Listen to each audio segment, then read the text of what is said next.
చేయాలి నేను అంటే, మీ ఇంట్లో ఏదైనా హాట్ ప్యాక్ ఉంటే హాట్ ప్యాక్ అప్లై చేసుకోండి. రిపీటెడ్గా చేస్తూ ఉండాలి, ఒక సెకండ్ చేసేసి వదిలేసేయకూడదు అనమాట.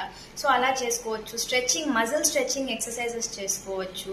సో మజిల్ స్ట్రెచ్చింగ్ ఎక్సర్సైజెస్ ఏంటంటే, మనకు టిప్ ఆఫ్ ది టంగ్ ఉంది కదా, దాన్ని మనం పైన టచ్ చేయాలన్నమాట. ప్యాలెట్కి టచ్ చేసి మౌత్ ఓపెన్ చేస్తూ క్లోజ్ చేస్తూ ఉండాలి. ఇలాంటి ఎక్సర్సైజెస్ చేసుకోవాలి. నెక్స్ట్ స్మైల్ ఇవ్వాలి. స్మైల్ ఇచ్చి, వైడ్ స్మైల్ ఇచ్చి మౌత్ ఓపెన్ చేస్తూ క్లోజ్ చేస్తూ ఉండాలి.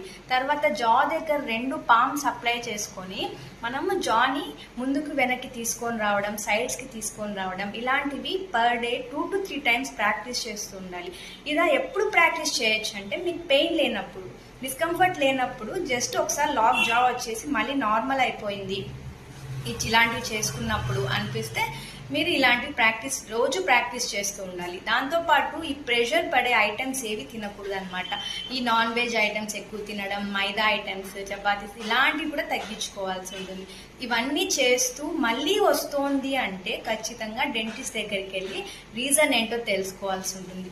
ఎందుకంటే ఇది సివియర్ అయినప్పుడు ఈ TMJ ఇష్యూస్ అనేది చాలా డిస్కంఫర్ట్ని చేస్తాయి కాబట్టి డెంటిస్ట్ దగ్గరికి వెళ్ళాల్సి ఉంటుంది.